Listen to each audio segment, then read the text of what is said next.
I'm Jay Pitts, a real estate broker, agent, leader, and investor. For the last decade, I've navigated the craziest of real estate markets this country has ever seen, selling over 2,000 homes, moving in and out of markets, always ahead of the curve. And now I'm bringing that perspective to you. This is your resource, and Real Talk About Real Estate starts right now.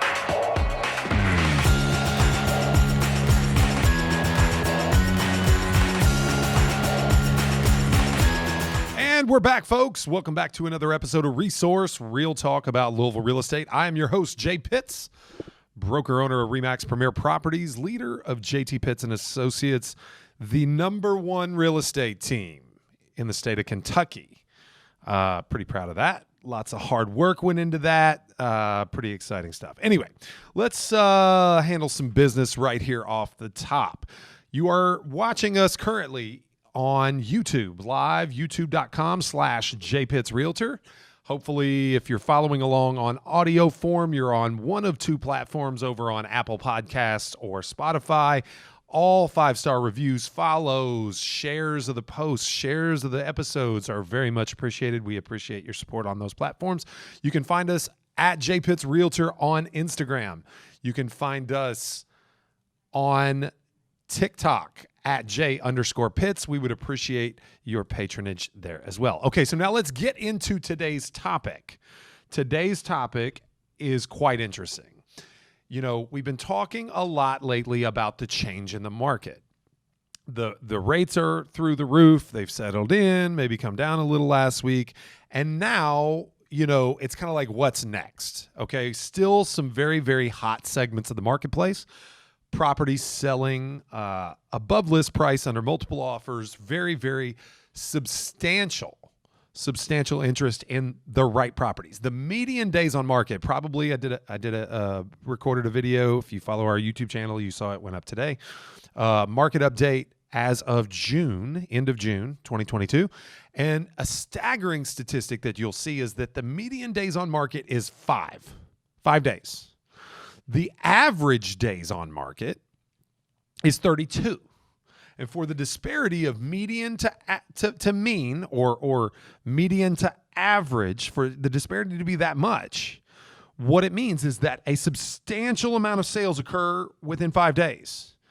And then if they don't occur, there's a chasm between that 5th day and the 32nd day where sales are kind of sprinkled in.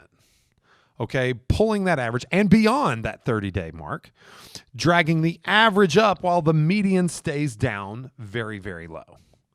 Okay, so what you're seeing is that the best are still selling. That's indicative of the fact that there is still substantial demand in the marketplace. Okay, but the have-nots, if you will, the market rejects, if you will, are taking substantially longer. That could mean that the property has defects. Could mean that the agent is less than an adequate marketer. It could mean that the property is substantially overpriced. Usually means that. Price is the ultimate equalizer. Okay? So, what does all this mean? Okay, with the average age of a real estate agent nearing 60 years of age. Okay, with the majority of real estate agents closing less than 5 or 6 transactions in a year, with the Pareto principle at play, where 20% make 80% of the money in terms of agents, and the other 20% of agents share, right? The other 80% of the agents share the bottom 20% of commissions. We know that real estate agents are 1 to 2 transactions removed from their pipeline from being out of the business. It is our industry's version of living paycheck to paycheck. So, when you're getting into this market, and we know that demand is receding, supply is increasing, it may feel like a serious market correction when really all we're seeing is a return to normalcy. If all you know is 2020, 2021, and half of 2022, then you don't know real estate. You don't know a normal market. You know a hectic, breakneck, frantic, contentious pace, and normal is meant to feel a little slower. So, what I would be wise as a leader mentor, you would be wise to discuss, consider, and internalize is mechanisms for plussing up your mental toughness, because it ain't all sunshine and rainbows out there.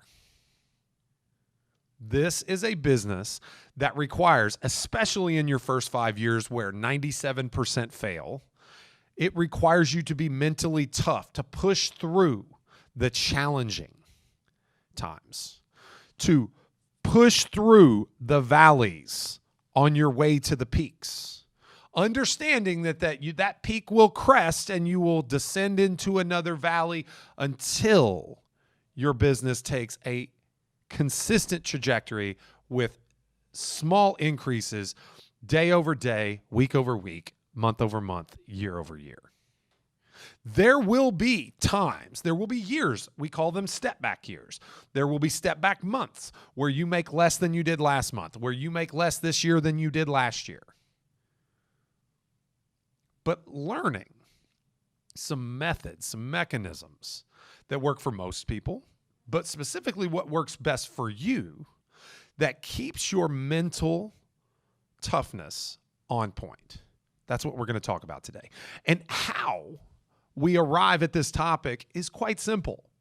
It's funny where inspiration for this podcast come from. Literally the other day through Instagram, I'm on one of our amazing agents' stories. She posts some shares from time to time of inspirational things that she comes across. And I happen to see it. It seems like, the stories at the top of my Instagram feed are all real estate agents, mostly my real estate agents here at my office and my team. But this agent shared a meme.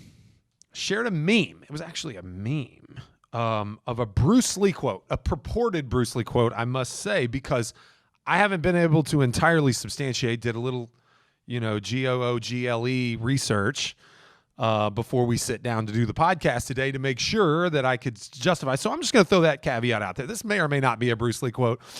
I don't care, to be honest. I would love to, attribute it to someone. But the truth is the content is what matters, not who said it. Okay?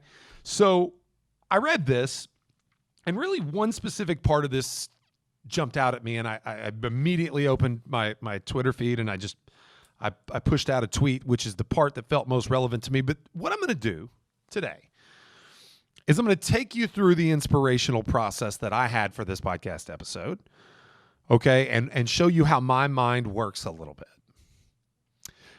So I'm reading this, and I'm going to read it to you, and I'm going to tell you what I think it means, and then where it took me. So this Bruce Lee meme quote, if you will, goes like this.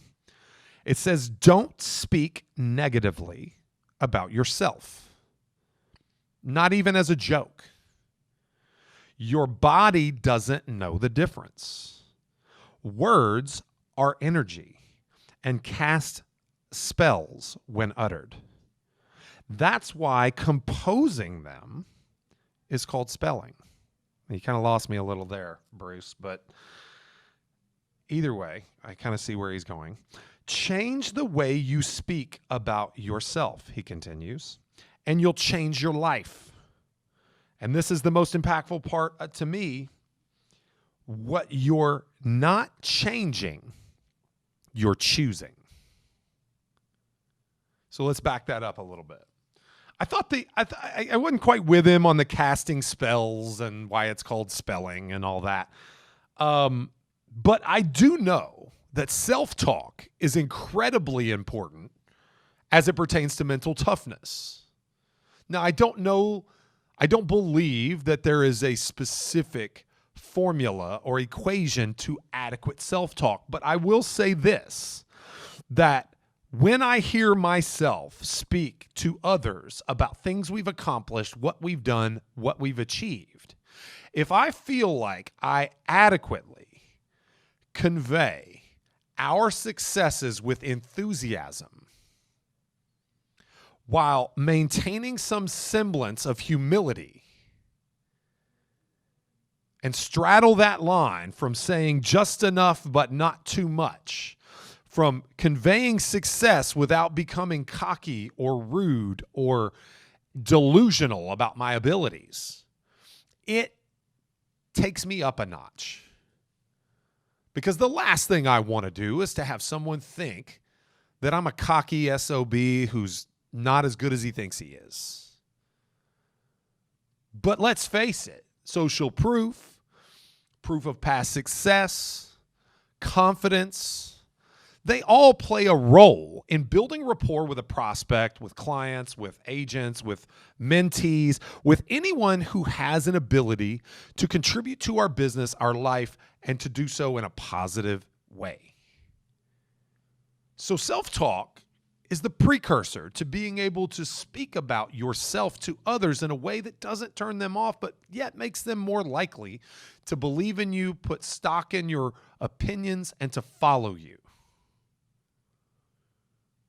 Self-talk is incredibly important. Now, the thing that probably, like I told you, was most impactful for me and really drove this home and made it valuable and different than all the other like psychobabble, self-help BS that comes across my Instagram feed that sits, in the suggested items of my Amazon or my Audible audiobook suggestions, right? What made this different was that he took something incredibly philosophical, self-talk, spells or spelling and all that nonsense and how words are composed, takes that place, that philosophical idea, and grounds it in action, grounds it in objective thinking, is the very last line.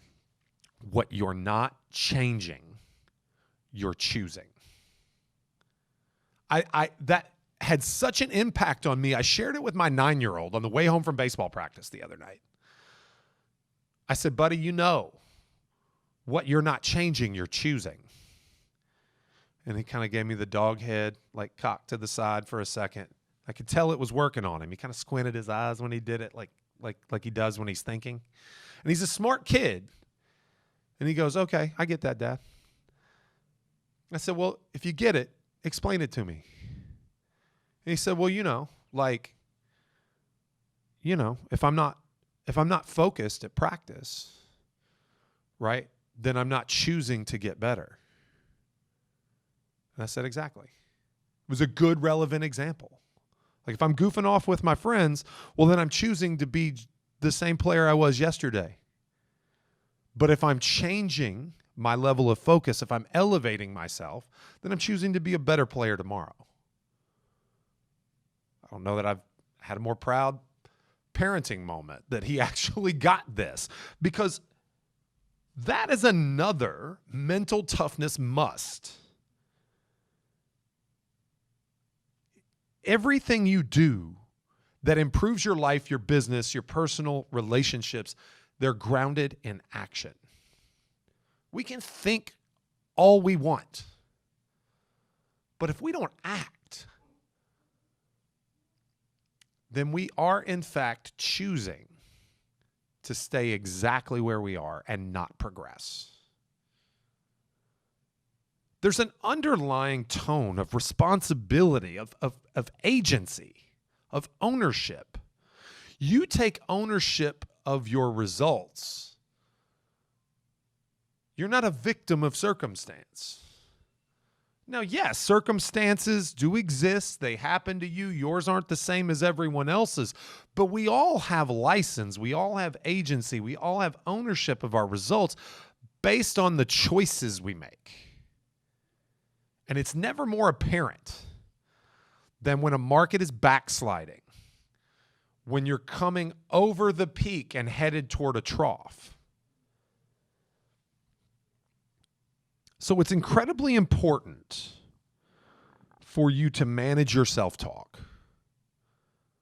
Manage your self-talk explain to yourself why you think you're valuable in the same way that you would to someone else. Because I believe whoever said this, if it wasn't Bruce Lee, I believe that how you speak to yourself is incredibly important. Some of the most convicted individuals, it's funny that I choose that word, you'll find out in a moment. Some of the most convicted individuals in the world are sociopaths. Now, I'm certainly not advocating you being sociopathic. Criminals believe that their actions were necessary in a lot of cases. How can they convince themselves that their actions were justified? Because of their self-talk. You should believe yourself. Just do it in a way that lifts you up, not tears you down, and root it in action. It's incredibly important. All right, so I told you I was going to follow my mind path here. So moving on from there, I find another graphic. It was to share a good account to follow Tom Bilyeu, at Tom Bilyeu on Instagram. Pretty inspirational individual. I've heard him speak before. Pretty incredible. Anyway, Tom shares this post that talks about mental toughness. 6 things, he says, that mentally strong people do. And the funny thing is, I'm not going to read you this, but it just kind of... essentially, I guess I can paraphrase. You don't waste time feeling sorry for yourself. You embrace change because of its inevitability. You stay happy and don't waste energy on things that are beyond your control. That you're kind, you're fair, and you're not afraid to speak up. You can take calculated risks like we talked about last week on the episode for young people's guaranteed path to wealth. And then we celebrate others' successes and you don't resent that success. That's mental toughness. And so what stood out to me here was how several of the items could almost be grouped. And it furthered that idea of action and proactivity, which is at the core of our core value here at JT Pitts and Associates. That feeling of proactivity and action. Move on. Don't waste time. Embrace change. It's inevitable. Stay happy. Don't waste energy. Kind, fair, not afraid to speak up. Willing to take calculated risks. Don't waste energy on things you can't control. And immediately what came to my mind when I read that was the Serenity Prayer.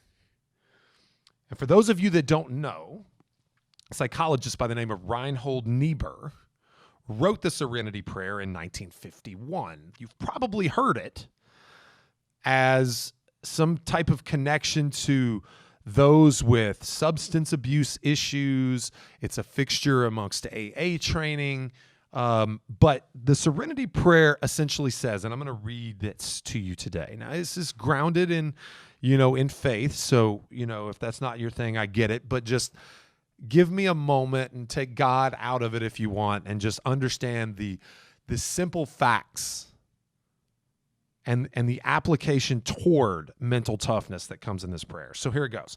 The Serenity Prayer. God, grant me the serenity to accept the things I cannot change, to change the things I can, and the wisdom to know the difference. So once again, rooted in action, isn't it? So mentally tough people tend to have a quiet confidence. They tend to be serene and still, which is, again, quite interesting in the way my brain works in spiderweb form mentally, usually as I'm shaving or driving down the road or, doing something that requires me to be quiet. Bruce Lee's most famous quote was about the stillness of water and being like water. And so mental toughness is about stillness, calmness, and quiet. Calm reaction, calm in the face of adversity, calm in the face of chaos. And so the Serenity Prayer tells you to first be calm. Accept the things you can't change. Only expend your energy on things that you have the ability to impact. Change the things you can, so get in action, but the wisdom to know the difference. It's incredible, the connection between these two ideas. And when looking at the marketplace out in front of you, changing every moment, rates dipped last week. I didn't see that coming. The Fed's not supposed to meet for a little while longer. We had a 3/4 point rate hike. Rates were 3% 4 months ago, and now we're at 6.5%. What is going on? I've got clients that thought they were going to get 10% over their expectation right after we listed. Now we're one of the 20% of listings that's on the market right now that are over 60 days and climbing. Multiple price reductions. I'm doing an open house this weekend. I'm doing an open house every weekend. What is going on right now? The answer is that you respond to adversity, you respond to change, you respond to uncertainty with calmness. Fall back to the things you know for a fact. React based on those. Don't go too far too fast. That's what amateurs do. That's what inexperience does. Half of all the questions I get asked as a broker, owner, team leader, mentor are the solutions are already known to the person that asks them. I respond by saying, you know the answer to this, right? And they proceed to tell me the answer. And I say to them, you knew what to do all along. And they respond, well, yeah, but I just didn't have the confidence to execute. Now, that's a momentary place to find yourself because experience will take you out of that place. You know, a previous coach of mine used to say, don't listen to the drunk monkey in your head. Right? I mean, monkeys are spastic, right? You go to watch them at the zoo and they're all over the place. They're jumping. They're constantly moving. They're throwing things, climbing, dangling, swinging, jumping. They never stop. You almost want them to just take a breath. Okay, so take that monkey and that level of activity and just intoxicate it a little bit. And then now you can imagine the type of irresponsible reaction that we see in problem solving by people that are less than mentally tough. Calm like water, just like Bruce Lee said. God grant me the serenity to accept the things I cannot change, to change the things I can, and the wisdom to know the difference. Don't speak negatively about yourself, even as a joke. Your body doesn't know the difference. Words are energy and cast spells when uttered. That's why composing them is called spelling. Change the way you speak to yourself and you'll change your life. What you're not changing, you're choosing. I know it's a short episode for today, folks, but it's incredibly, incredibly important. Mental toughness will carry you through. Mental toughness is the missing link to being a better problem solver. And we all know that our income is in direct proportion to the size of problem we get to solve. I brought a deal back to life for one of our agents yesterday. Buyer and seller had resigned themselves to fight for 3 or 4 days. Long holiday weekend. It is revived and headed on a path to closing. I had a seller for another client, okay, that was about to lose a transaction because the buyer looked at the state of the market and said, we're going to do this whether you like it or not, and you're just going to have to deal with it because the market is the market and it's changed and you have no leverage. They underestimated our ability to negotiate, number one, to find leverage, number two, and to engage and execute upon that leverage, number three. That buyer closed under the terms of the original contract as previously negotiated because they knew that we were calm like water and we would not be bullied. So who was the supreme problem solver in that equation? It was us. Calm will take you there. Like I said, it was a short episode today, but incredibly important. We genuinely appreciate you tuning in today. Handle a little bit of business before we take off. You can find anything we podcast here, both on iTunes, Apple iTunes, Apple Podcast. We would sincerely appreciate a 5-star review there. You can send us a question that you would like answered on the review.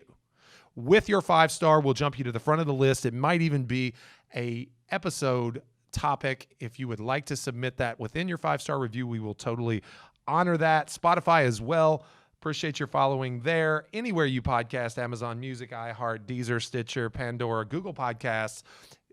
And the list goes on and on. Once again, on the socials, facebook.com/The Resource Podcast, on Twitter @JTPA Louisville, on Instagram, our premier distribution point for our content @JPitts Realtor. We would appreciate your follow there. On our way to 10,000 by the end of the year. That is a goal before the marketing team here at JT Pitts and Associates. You can find us on TikTok. We're on our way to 1,000 followers there @J_Pitts, and live every Wednesday, or most Wednesdays, I don't know, at youtube.com/JPitts Realtor. Keep an eye for our short form videos that we're putting out for you. We appreciate all your engagement there as well. For Resource Real Talk about Louisville real estate, I am your host, Jay Pitts, broker owner, RE/MAX Premier Properties, leader of JT Pitts and Associates. We'll see you soon.